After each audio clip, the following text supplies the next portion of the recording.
తాకట్లో ఉన్న మీ బంగారాన్ని విడిపించి ఆ రోజు ఆన్లైన్ రేటుకి కొంటాం. Sharma gold company.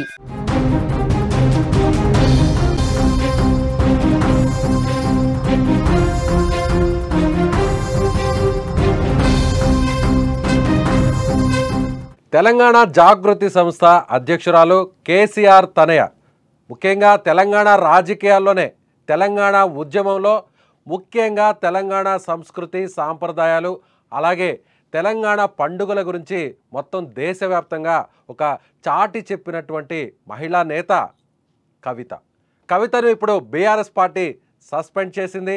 సో కవిత నెక్స్ట్ స్టెప్పులు ఎలా ఉండబోతున్నాయి? సో ఇదంతా ప్లాన్ ప్రకారమే నడుస్తుంది, ఒక వ్యూహం ప్రకారమే కవిత ముందుకు వెళుతుంది. నెక్స్ట్ కవిత స్టెప్పులు ఎలా ఉండబోతున్నాయి? ముఖ్యంగా బీఆర్ఎస్ పార్టీ నుంచి బయటకు వచ్చేందుకే ఇప్పటి వరకు కూడా కవిత వేసినటువంటి అడుగులు అందుకు అనుగుణంగా మారాయి. ఎస్, రాజకీయ విశ్లేషకులందరూ కూడా ఇదే చెప్తున్నారు. బీఆర్ఎస్ పార్టీ నుంచి కవితను సస్పెన్షన్ చేయడానికి వెనక ఒక పెద్ద వ్యూహమే ఉందనేది అందరి అభిప్రాయం కూడా అని చెప్పాలి. ముఖ్యంగా సొంతంగా తెలంగాణ రాజకీయాల్లో కవిత ఇప్పుడు సొంతంగా ఎదిగేందుకు ప్రయత్నిస్తుందే. ఒక కొత్త రాజకీయ పార్టీకి కూడా శ్రీకారం చుట్టడానికి ఇప్పటికే ప్లాన్ అంతా కూడా రెడీ అయిపోయింది. ముఖ్యంగా బీఆర్ఎస్ పార్టీ నుంచి బయటకు వచ్చేందుకు ఇటీవల కవిత చేసినటువంటి వ్యాఖ్యలు, కవిత చేసినటువంటి అనేక కార్యక్రమాలు, కవిత వేసినటువంటి ప్రతి అడుగు కూడా అందుకు కారణంగా మనం ప్రత్యేకంగా చెప్పవచ్చు. రాజకీయ విశ్లేషకులు కూడా ఇదే చెప్తున్నారు. బీఆర్ఎస్ పార్టీ నుంచి బయటకు వచ్చినటువంటి కవిత ఇప్పుడు ఎవరి మీద పోరాటం చేయబోతుంది? ఇప్పటి వరకు కూడా బీఆర్ఎస్ పార్టీలో సభ్యత్వం ఉండి బీఆర్ఎస్ పార్టీలో సభ్యత్వంతో కొనసాగుతూనే పార్టీకి వ్యతిరేకంగా తన సోదరుడు అలాగే పార్టీకి సంబంధించినటువంటి కీలక నేతలైనటువంటి హరీష్ రావు మీద అలాగే సంతోష్ రావు మీద కూడా వ్యాఖ్యలు చేస్తూ వస్తున్నటువంటి కవిత ప్రెస్ మీట్ పెట్టి మరి నేరుగా ఏదైతే కాళేశ్వరానికి సంబంధించినటువంటి అవినీతికి ప్రధాన కారకుడు హరీష్ రావు అంటూ నేరుగా టార్గెట్ చేయడానికి వెనక ప్రత్యేకంగా ఒక రీజన్ కూడా ఉందనేది రాజకీయ విశ్లేషకులు చెప్తున్నారు. ఇప్పటికే కవిత పూర్తి స్థాయిలో తన తండ్రికి రాసినటువంటి ఒక లేఖను కావాలనే తన సోదరుడు హరీష్ రావు కుట్ర పన్ని ఈ లేఖను బయటకు లీక్ చేశారు.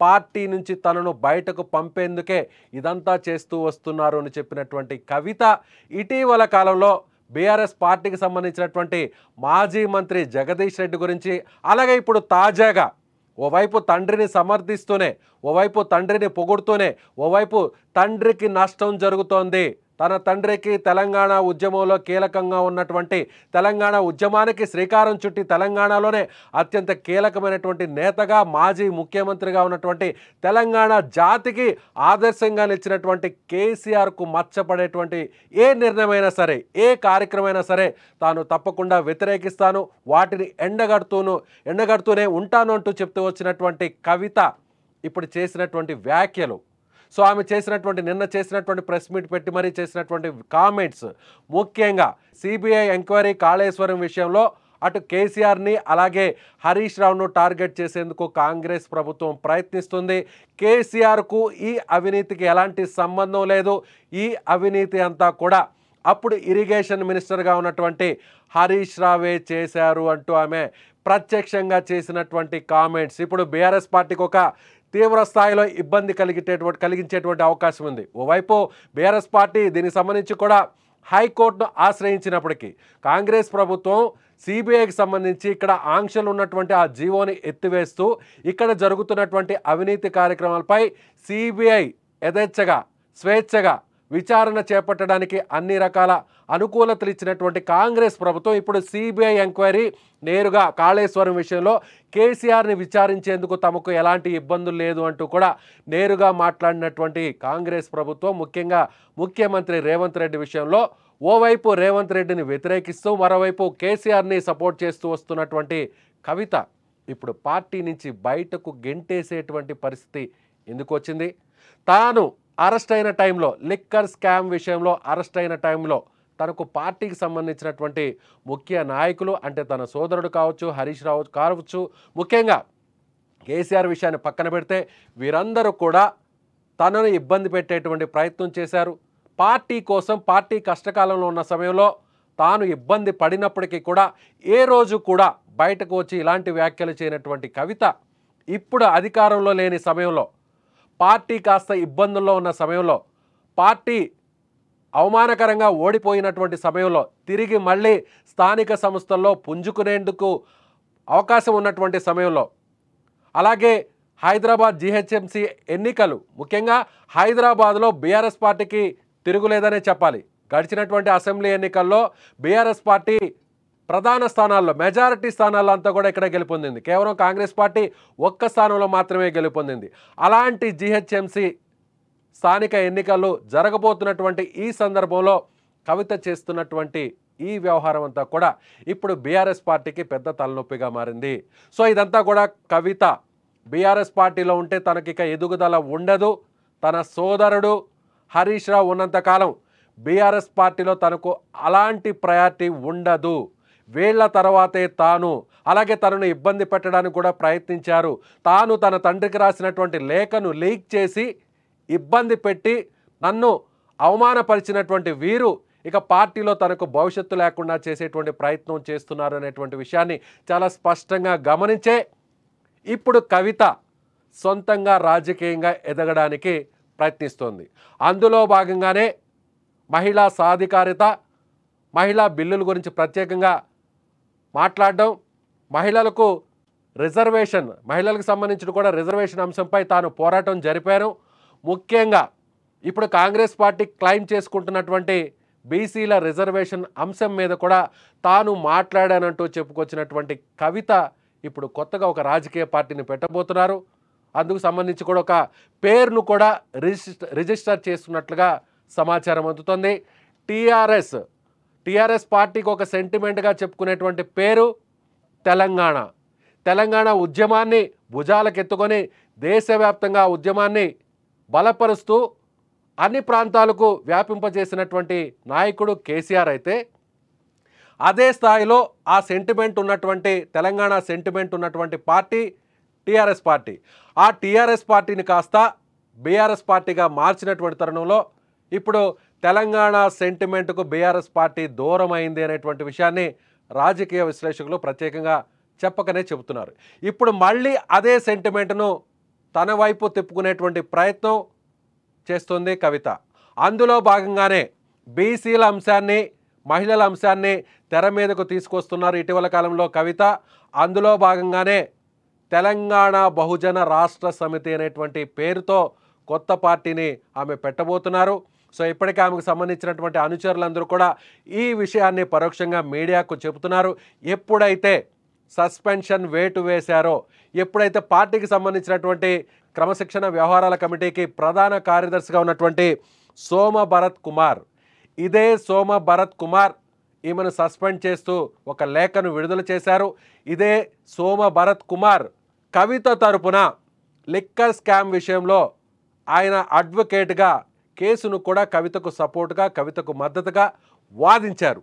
అలాంటి సోమ భరత్ కుమార్ ఇప్పుడు కవితను సస్పెండ్ చేస్తూ ఆయన లేఖను కూడా విడుదల చేశారు. అంటే కవిత విషయంలో బీఆర్ఎస్ పార్టీ అధిష్టానం ఎంత సీరియస్గా ఉంది అనేటువంటి విషయాన్ని ఇక్కడ చాలా స్పష్టంగా చెప్తున్నారు.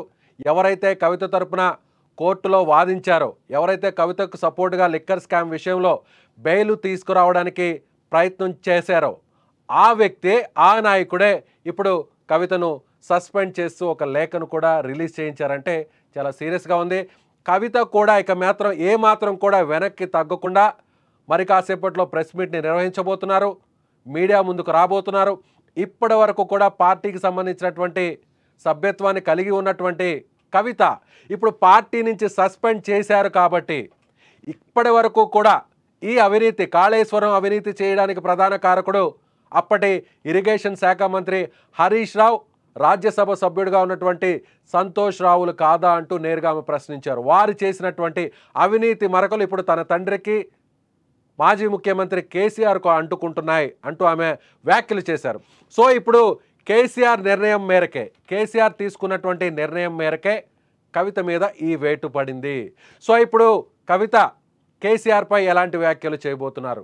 తన తండ్రికి తెలిసే ఇదంతా చేశారు, తన అన్న సోదరుడు అలాగే తన బంధువు అయినటువంటి హరీష్ రావు చేసినటువంటి కుట్ర ఇదంతా అంటూ మాట్లాడుతూనే సో ఈ విషయాలన్నిటినీ కూడా కేసీఆర్ ఎలా సమర్థించారు అనేటువంటి కోణంలో ఇప్పుడు ఆమె ఏం మాట్లాడబోతున్నారు. ఇప్పటి వరకు కూడా తన తండ్రిని సపోర్ట్ చేసుకుంటూ తన రక్తం కేసీఆర్ రక్తం, తన రక్తం తెలంగాణ రక్తం, ఎవరికి భయపడేది లేదు, ఎవరికి బెదిరేది లేదు అంటూ వ్యాఖ్యానించినటువంటి కవిత ఇప్పుడు పార్టీ నుంచి బయటకు వచ్చినటువంటి నేపథ్యంలో, పార్టీ నుంచి వేటు వేసినటువంటి నేపథ్యంలో ఆమె రియాక్షన్ ఎలా ఉండబోతుంది. ఇక కేసీఆర్ మీద ఆమె పోరాటం చేసేటువంటి అవకాశాలు ఉంటాయా లేదా, కేసీఆర్కి వ్యతిరేకంగా మాట్లాడుతారా లేదా అనేది కూడా చూడాల్సినటువంటి అంశం. ప్రత్యేకంగా ఇప్పటి వరకు కవిత అనుకున్న విధంగానే అంతా జరుగుతూనే వచ్చిందే.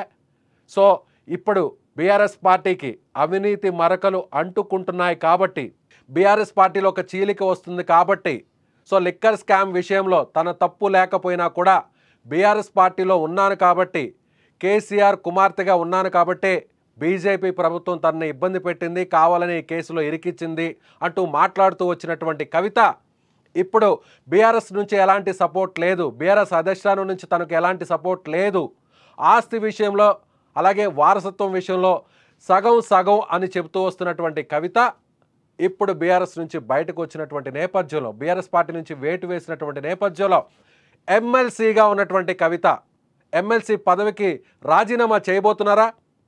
సో బీఆర్ఎస్ పార్టీ నుంచి వచ్చినటువంటి ఎమ్మెల్సీ పోస్ట్ని అంటిపెట్టుకునేటువంటి అవకాశం ఉందా లేదా? సో ఆ విషయం మీద కూడా ఇప్పటికే ఆమె అనుచరులతో కూడా మాట్లాడుతున్నారు. ఈ విషయం మీద కూడా మీడియా ముందుకు వచ్చి ఒక క్లారిటీ ఇచ్చేటువంటి అవకాశం ఉంది. బీఆర్ఎస్ తీసుకున్నటువంటి నిర్ణయాన్ని ఆమె స్వాగతిస్తున్నారా? ఎలాంటి షోకాజ్ నోటీస్ లేకుండా, ఎలాంటి వివరణ లేకుండా నేరుగా సస్పెన్షన్ వేయడం ఎంత మాత్రం సమంజసం కాదు అంటూ కూడా ఇప్పటికే కవితకు సంబంధించిన తెలంగాణ జాగృతికి సంబంధించినటువంటి అనేక మంది నాయకులు మీడియా ముందుకు వచ్చి మాట్లాడుతున్నారు. సో కొత్త పార్టీ పెట్టేటువంటి అవకాశాలు చాలా ఎక్కువగా ఉన్నటువంటి విషయాన్ని చాలా స్పష్టంగా వీళ్ళందరూ కూడా ధృవీకరిస్తున్నారు. బీఆర్ఎస్కు వ్యతిరేకంగా టీఆర్ఎస్ పార్టీ పేరు వచ్చే విధంగా తెలంగాణ రాష్ట్ర బహుజన సమితి అనేటువంటి పేరును ఇప్పటికే కవిత రిజిస్టర్ చేయించుకున్నట్లుగా తెలుస్తోంది.